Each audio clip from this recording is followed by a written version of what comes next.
Hey guys, Scott here, and welcome to a new type of video for when I don't have any ideas for debate content and all that stuff. I saw Tofu do this, and it seemed pretty interesting, and I like doing that as well. I like kind of analyzing games. I am very, very much about learning from your mistakes. I think that is an attitude that not enough people that play this game have. They don't like to see their mistakes very often and choose to blame the game instead. And a lot of the time, it's totally the game's fault. But a lot of the time, it's their mistakes that they're not quite seeing. So I love these type of analysis things, and I thought I would start a series where I go over your guys' games that you submit, and I will just point out what you maybe could have done better, and how sometimes maybe you didn't have any options. So if you guys want to be featured in these, you can go to my Discord. It should be in the description, and you can go to the gameplay review submission channel and just post links to whatever game that you want me to look at. When I first did this, everyone just posted 4Ks and like that's not the point. Yeah, you guys are all amazing. Like I can't really tell you much if you're destroying the survivor. So definitely show me games where you struggle, and I can hopefully help you out a bit. That being said, let us start this one. It is by Hunterbtww. And the title, as you can see, is not a single hit all game. I feel like that was a perfect one to look for errors and stuff like that. So, yeah, let's get going. All right, so we're playing Billy. As far as perks go, pretty much perfect. This is a very, very good build. I use barbecue and chili instead of infectious fright, but that's honestly just a really good build too. I just use no, you have barbecue. Wait, barbecue ruins spear. No, that's actually really, really good build. I use whispers instead of infectious fright. I'm sorry. Whispers, I think, for me, is better because it helps me find quicker earlier in the match, and it makes me not waste time at the beginning. It's super good on Hillbilly, but Infectious Fright is also good if you want to start slugging. So I can't really fault this build at all. It's actually very good. All right, so first off, wait a minute. Okay, where did you spawn, actually? Spawn in the middle of the map. Yeah, this is a tough one. When you spawn in a corner of the map, you know they always spawn in the other corner. That's like a given. You can find them very easily. When you spawn in the middle like this, it's kind of hard. If you don't have whispers, you don't really know if they're here or not. That's why, for example, I love whispers. Luckily, I happened to just find somebody really fast, so it's really good. Unfortunately, you found them in probably the worst area of Suffocation Pit. The middle of Suffocation Pit is like 5 connected tiles. It's really rough for a killer that has like, a chainsaw or like hatchets or shit like that. It's very hard to actually hit people with a power here. You can get M1s, but actually hitting people with chainsaws here is pretty hard because there's a lot of windows and a lot of pallets. So you're probably gonna have trouble here. Oh god, yeah, I see you're on console too. Yeah, you're definitely gonna have trouble here. Not because like console players are worse, but because steering with the controller is actually significantly harder in my opinion. So you go for a moonwalk there, which I mean he's got a loop behind him. He probably would have just he would have just ran to another one. Sounds are kind of fucked up though, so you probably didn't hear that. Okay, so he just took the god. Yeah, so right here, this is a god window. You cannot play around this window. It's impossible. It's one of the few bullshit structures left in the game, and this thing is ridiculous. So I would immediately abandon the chase because that's all right. Good. Yeah, you immediately. You too know that window is bullshit and you immediately left. That is definitely the correct choice. Go look for somebody else. That generator's progress, so someone's here. I didn't hear them vault, so they probably are running. Okay, they're there. All right, you followed them pretty well. Let's see what you do at the seawall. So you do a, you do a moonwalk, so you're trying to get them to fake it. And they end up vaulting it instead. Well, that sucks. But actually, wait a minute. I feel like you could have hit him there. Let me see. Oh, you definitely gonna hit him there. So if you were doing this and you turned right here and you don't see him anywhere, you see no scratches going this way, that means he can't be going for this window. He can't be running around. The only thing he could be doing is vaulting this window. So at this point, I would have lunged around the window, and that would have definitely 100% a hit or been a hit. So he could have gotten one hit already. And then let's pretend he was hit. Then he would have been speed bursted. It's a pretty strong setup too. He's got the shack window facing the loop, which is, man, you're getting pretty bad luck with the map so far, I will definitely say. You faked the pallet, but she dropped it anyway to be safe. Fair enough. You get 1 charge for Spirit Fury. That's not a total loss here. And she's back into the middle section, which sucks because this is the strongest part of the map right here. It's rough. And she does that vault. And at this point, she's going to go to another connected jungle gym. And okay, so at this point, you've got Spirit Fury up, which is good. So what you've done so far is you've got Spirit Fury up. you've weakened the middle of the map, which is the strongest part of the map, and nobody knows that you've done that. So at this point, I don't know what if you do. I would have stopped chasing her probably and gone to look for somebody else to use my Spirit Fury on, because that would have gotten me a free down. But let's see what happens. Actually, I feel like you could have just downed her right here, actually. Yeah, right here, I would have started revving my chainsaw. I would have let it go here, curved around, and cut her off from this pallet. Now, I would have been, like, right here, and she would have had to, like, spin this way or this way. Would she have gotten... She might have been able to run back around and get to the pallet, maybe. I could have maybe blocked her from doing that. Maybe... No matter what, chainsawing and blocking her from this area would have been a better choice than just simply running. But she still might have been okay. Either way, not the end of the world. Oops, it once drops it, plays around Spirit Fury. Unfortunate. It's always a struggle, like, lunging through for Spirit Fury, because you don't know if they're going to keep running or not. So I usually just walk through it. If they play around it, they play around it, and that sucks, but that is what happened to you. All right, so they got one gen done. They probably got another gen very close to being done. Actually, he didn't chase Dwight. This is probably 3 people, or there's probably 2 other gens about to be done. All right. Yeah, you're just chasing at, like, such a bad area. Not that there's much that you can do right now because you have no info on anybody else, but it's just really sucks having to chase people here. Yeah, see, at this point, I would have abandoned this chase, because the one thing about Suffocation Pit is the middle usually only has, like, 1 generator in it. All the gens are on both sides of the map. It's kind of like Azrael's resting place. So, like, back here, I mean, this situation could have been handled better. I would have gotten Spirit Fury here and just immediately went to somebody else. Because now you have Spirit Fury up, they might not expect it, and if they drop a pallet on you, that's a free down. And then you can start snowballing from there. So I would have gotten Spirit Fury up and left that middle section, because that middle sucks. It's really hard to deal with. All right, okay, now we're right back here. Okay. Yeah, like, this setup is just, it's so rough to deal with. Yeah, there go those 2 gens. I mean, that's what happens when you're not pressuring any other generators. I know it seems like this is something a lot of survivors don't quite get. They feel like once you start a chase with somebody, you kind of have to end the chase. Now, this player wisely saw the God window here and abandoned it. And so he's got the right idea that there are some chases that you can't win, which I don't agree with. I think that's stupid. There shouldn't be structures that strong, but that's just the reality of the game so far. The middle of Suffocation Pit is almost as strong as that window. So no matter what, I would have gotten Spirit Fury and immediately gone to gens and tried to catch people out of position.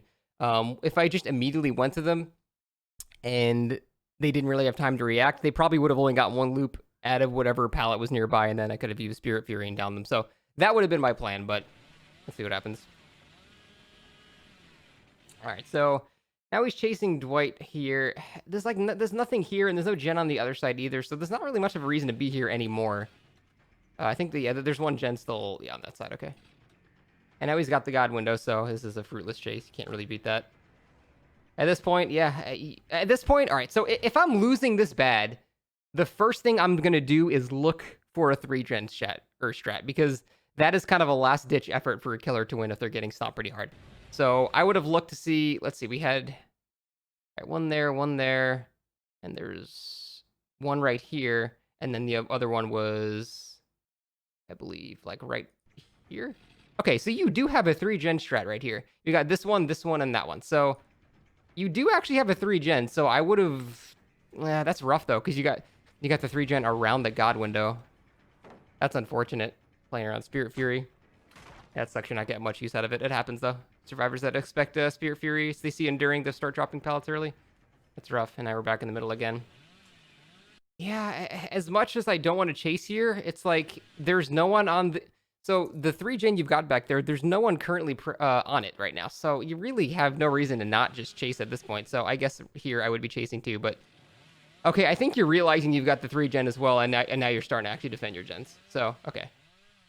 That is probably what I would do as well. You would want to start clearing the pallets out here so you can start snowballing, but... Man, they got 1 here too. I will say, you got a rough map, man. You got a very rough map. If you were going against like a really solid team, you'd pretty much need to be Nurture Spirit to be able to win this game, unfortunately. You just got really bad luck with RNG. That happens, and sometimes you feel robbed, and yeah, I hate that too. But there are definitely still some things you could have done differently. Yeah, at this point, you're not going to get it down here either, even if you moonwalk it perfectly. You can just fall right back before you can charge it because you've got no add-ons. Yeah, in this middle section, you can pretty much only M1 with Billy. It's just like there's no opportunity to chainsaw if you're at one of the jungle gyms. So, all right, that's good. You realized he has no value. There's nothing back there. All your gens are on the side, so you're going to check here. And I feel like you just let somebody run by you back into the... You did, yeah. So, if you're approaching a generator like this, so you see scratches, so you know people are in this area. If you're approaching, you got to think about the choke point. So you want to chainsaw about here because this connects to the middle of the map, and the middle of the map sucks. So you want to chainsaw here, and that will force people into this kind of dead zone you've got over here. They have the God window way back into the right, but this area has just got that one pallet that you can just Spirit Fury. So I would have chainsawed to the left and tried to cut people off. And because he didn't do that, well, that guy was going to get the window regardless because he was out of position. But this guy here now runs by you back into the middle. You can just see him going down there. And now this guy's safe. So cutting him off would have probably ended up getting you down, especially with Spirit Fury there.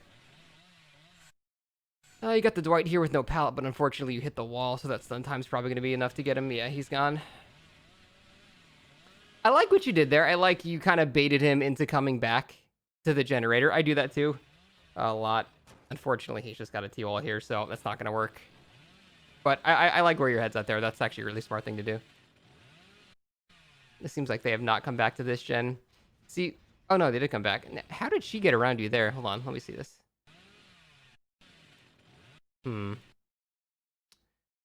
She might have been behind this rock. Here again, it's the same example. If you're approaching this thing, like, I see scratches right here. I would immediately cut off to the left.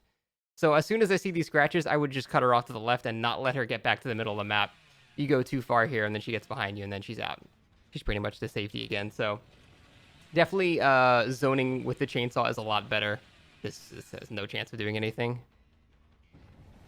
She's out of the way too. At least you're realizing your 3-gen. The problem is, what I've noticed so far, you've been paying attention to that gen and this gen. You have not paid any attention to this gen, and you've only seen 2 players. That means there are probably 2 other players on this generator. And I know you can't be everywhere at once, but this one, that generator, has way less shit around it. I think there was a hill and a loop, and that's it. So this probably would have been a lot easier to deal with. These 2 were much closer to the center, and while with the other generator, you definitely could have pressured it more better. What words am I saying? You could have zoned it better and probably gotten downs there. This generator has way less defense, so I would have checked this one as well, because I haven't seen the other 2 players at all. There's some decent progress on this gen, but that's probably only one guy working on it. And he is... Damn, he's pretty far too. Yeah, you would have to abandon that one as well. Okay, here... Okay, here you let her get the window. That is definitely a big issue you just did. All right, so right here. I see a survivor right here. She's as good as dead. All you have to do is chainsaw basically right here. You just stop right here. If you stop right here, she has to sit behind this wall. The best thing she can do is possibly double back and maybe make it to that pallet over there. But if I go here and just stop right here, I cut her off from this, I cut her off from this, I cut her off from this. You basically cut her off from everything. So I would have chainsawed to the left, stopped here, and she almost definitely would have gone down. Instead, you kind of just go into this corner and give her the window, and she's probably going to make that. Yeah. So you definitely could have zoned that better. And that is like the most sure that someone would have gone down out of any mistake I've seen so far. And yeah, like I said, people were working on this generator because you didn't check it the entire time. And like I said, I know you can't be in 3 places at once, but getting people off the gens, like, look at the defenses that this generator has. This generator has, like, a hill. That's it. It's got, like, nothing around it. It's just it's a complete dead zone. So if you would have chainsawed here, you would have gotten it down. And they had this shitty pallet. This pallet sucks. You probably could have Spirit Fury that. So if you would have chainsawed there, you also would have gotten it down. No, don't do it. Oh, that's so sad. Well... at this point, I guess the game's pretty much over. You got a Dwight who's in that loop to his left, but you went past him. He just took the window. Okay. I mean, you can't really beat a chase at that window. At this point, you might as well chase him because, like, there's nothing else to do, but you don't commit to a chase on that window normally. But you know that already. You already didn't do it. All right, so I mean that's I guess there's no point in watching the rest of this. At this point, we can say the game's over. Well, let's see. There could have been a down maybe. There were no scratches there, so it's likely someone was just hiding there. Oh no, they got the other one open. Did they all get there? Let's see. If they all got there, then damn. Okay, David should definitely die here. All right, well, I mean, you got a single hit. The title was a lie. I'd probably just give him the door, yeah. If I get stomped that bad, I just usually just give him the door. Okay, so yeah, okay, let's just go over the summary. You got a pretty shit map. Let's get that straight. Your middle of Suffocation Pit was rough. You had mostly actual jungle gyms and pallet tiles, not T-walls, so that was rough. You got the God window on this side, which was rough. You had Shack with the window facing the loop on the other side, right here. Damn, I just cut right through that. What the fuck? So let's just get this out of the way. You had a bad map. Probably we're not gonna 4K, especially on console with Billy. It's just probably was not gonna happen. That being said, you could have done better. There were definitely a lot of things that you could have done. The main things I saw, well, definitely the main one was not zoning. What's her face? Jane, I believe. God, where was it? Oh, I'm way too far. Not zoning the Jane was huge. You didn't zone the Jane twice at that one pallet. So, no, it wasn't here. I don't remember where it was. Yeah, so, oh no, it's right here. Yeah, this was probably the biggest mistake that I can guarantee you would have gotten it down if you would have zoned it here properly. So that could have snowballed into something else. Ignoring that third generator in the corner when it was in the dead zone was definitely another huge mistake. You know, you can see that generator had basically nothing around it right here. It's just a hill and some trees that had basically nothing. So you definitely could have pressured this generator where there were 2 survivors working on it. They would have, you would have definitely gotten it down, and you could have gotten people off that generator. You could have hooked somebody near this generator, which means I can even see a hook right here. You could have hooked the guy right next to this gen. So you could have pressured the guy in the hook, pressured this generator, and then obviously they would start working on the other ones, but this one had, you know, way more progress. So that was another huge mistake. There was another zoning mistake going to that one pallet as well that you could have done differently. Additionally, once I got Spirit Fury here in the middle, instead of chasing in this middle section, which, like I said, is extremely strong, I would have immediately gone to another pallet and brought my Spirit Fury, because they probably would have not known that I had a Spirit Fury. They might have done it. Either way, that means they would panic and throw down the pallet very fast. I still think it would have been better than trying to actually get a chainsaw in this middle, because it's pretty fruitless. It's one of the strongest sections of any map in the entire game, so... Overall, the zoning. Zoning is definitely the main issue I think you had. You could have gotten people to go into areas that were way more dangerous. You could have pressured generators that were in a far more dangerous spot. And I think that would have definitely at least gotten you maybe 1 or 2 kills. That being said, you got a rough map too. You're Hillbilly with no add-ons on console. So that's just a rough scenario to be in regardless. So overall, you got kind of screwed with the map, but you could have done better too. And I guess that's really like the whole point of these videos. That's what I want to show. Someone might say, you know, God, look at this map I got. There's nothing I could have done. And that's almost never true. There is always something you could have done. Even when I bitch about it, I will like go back and watch my video and go, no, I could have done something differently here. There is almost always something better that you could have done. You're not perfect. You have never played a perfect game in your life. There's always a mistake that you make, and you can always learn from that. So I think the important thing with attitude is to realize that you are in control of a lot of the things that happen in the match, and a lot of it's out of your control. A lot of it you just get screwed by RNG sometimes, and that just happens and it sucks. But you can minimize your mistakes and learn from your mistakes to minimize the impact that the RNG has on you, and it will improve your odds. It won't guarantee you a win on bad maps, but it'll improve your odds, and that's really all you can ask for until they actually fix a lot of maps that have absurd windows and things like that. So, yep, that is the first one. Thank you for watching. Thank you for Hunterbtww for showing me this video. I do appreciate that a lot. If you guys have any other videos of games you struggled on, I would love to analyze them and point out maybe anything you could have done better. And I'll also be happy to point out things that you probably couldn't have done anything about, because that's just what the game is. And I think that is it, guys. Thank you so much for watching. Hope you enjoyed the beginning of this new fat series. And that's it. I'm going to delay for 2 seconds to make this exactly 20 minutes. And bye.